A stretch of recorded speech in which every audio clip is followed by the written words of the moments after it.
So we need to understand what food is, why we need food. Why we need food? There are only three ways to cultivate energy in this body. One is through breath, and two is through food. Food gives us energy, right? But we have taken this understanding so far away that we don't eat food to give us energy. We eat food for indulgence. Not all. When the question here, Kunal, when you're asking why do people overeat, why do people not think what they're eating, it's because we have taken food as an indulgence and it's become a distraction. So you're upset, you go eat food. You're overly excited and joyful, you go eat food. You're not eating food, you're not having your meal in a conscious way because it's connecting to your divine being to nourish this being, to actually create what you came here to create.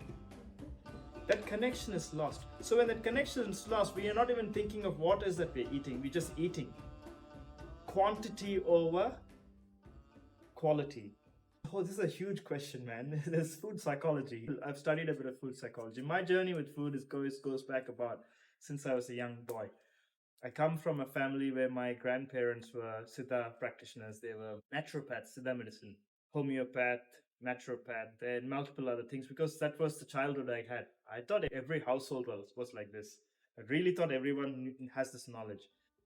It's only later on when I started working in the food industry, I started realizing that everything I was taught, I had to unlearn because food is actually medicine. We have lost that concept of food being medicine. We're eating purely out of consciousness to waken the spaces of mind where we have to solve problems. We are solving problems by overeating. When you overeat, what happens is you feel numb to solve problems. Too much food puts you in a state of fatigue. Unda mayakam tondanukkum irukkum. It's an old Tamil saying. When you have a lot of food, even the one who's a worker will feel fatigued, will feel drowsy, will feel sleepy. So how is that body going to be productive? How is that body going to be creative? It's not. It's not even nourishing itself. It's fed so much that it's digesting. It needs more energy to digest. So it's not working the way it's supposed to work. Right. Then the question will be, how are they supposed to eat? How are we supposed to eat as beings? To be conscious as to how much food you need. I have a really nice analogy for that. I tell this to my student in the Healing Warrior tribe. I tell them, a car, you're going on a trip. So if you're going on a long trip, you fill a full tank of fuel because you know you're going from A to B and you're driving 500 kilometers or more. But if you're the person who uses the car for the weekend, would you put a full tank of fuel and leave the car sitting in your house all week long? There's no need for that fuel to be in that tank. It's damaging the carburetor and the injectors by having fuel sitting with the atmospheric pressure. That's exactly what happens to the human body. When we don't have anything to produce, like create, to run and function, we don't need to eat that amount of food. As warrior trainers, we tend to eat a fair bit. I have one meal a day. One solid meal a day in the afternoon, and that's it. I drink water, I ground, I get sun. All this is nutrition. All this is nourishment. And that one meal a day breaks down because of the amount of work and training that I do, physical and mental. I would like to mention here that this is how an optimum state of a human body can be when they have a good relationship with food and using food as medicine and using food as nourishment. But if you look at the patterns that we have in people right since childhood, like right since they are 2 years, 3 years, when they get the first thing in their mouth and the taste of they keep overindulging environment that they're in. They keep putting chocolates, they keep eating all kinds of things. From growing up, we eat so much of sweet that we overload ourselves. We eat all kinds of wrong foods, packeted foods, because that's how it's supposed to. It's like a lot of trauma that's associated with food. And then when you look at the history of food and the history of India, especially how food was alienated from us by the invaders and how it was, such a big struggle for our ancestors to even get a bowl of rice. and how many people died in so many famines, and like there are still photos of these famines where people are lying down on the street dying malnourished, and like it's a horrific scene. So there's so much of trauma that this body has about food, and when we are growing up as well, we get so much of food that we have never gotten before. It feels like as if it's a treasure, that we need to put and stuff in our body so that we can store it and save it for a later day. Sometimes I feel that people have taken a birth as a human being just to indulge in food. Nothing wrong with that. It's just that you're wasting this life. It does not have to be that.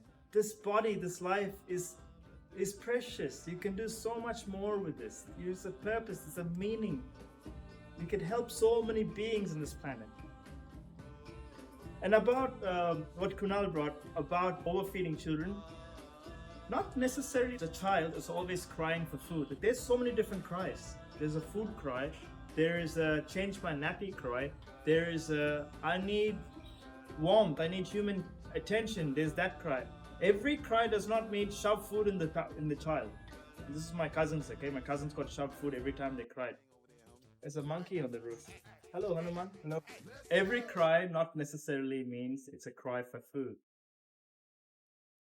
If you listen and learn and study about how to raise a child, you'll understand the different cries of the child and only feed the child when it's needed. Otherwise, you're creating an obesity problem in the child earlier on. It takes years before they recover. Their self-esteem, their self-respect goes into the trash when they feel obese. They don't feel themselves.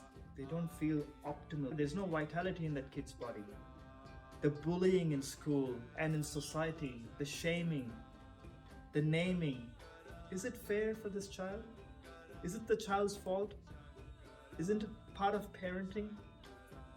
Why? When did we lose the consciousness of being able to parent? It starts in the very grassroots of knowing about food. Knowledge is food. Water is food. The rain, the sun, all this is food. Earth is food. The 5 elements is food. Why are we disconnected with all of that? The physical food is not the only food. And that's what I have to tell. Information is food. Knowledge is food. Knowledge is This food. is food. We are cooking you fresh food. Okay. Thank you for watching. If you liked Acharya Rajan's insight, I recommend that you follow his channel, Healing Warrior Tribe, and check out his program. He's doing some really cool programs, many of them. So if you check out his page, you'll find videos that will help you learn more about his background and his experience of cooking knowledge for humans, which he's also been doing for a long time, and I've known him since many years.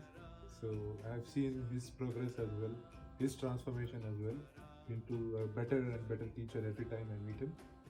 So I recommend that you do that. Thank you for sharing this, Acharya. Thank you, Kunal. And I really appreciate your questions. Thank you.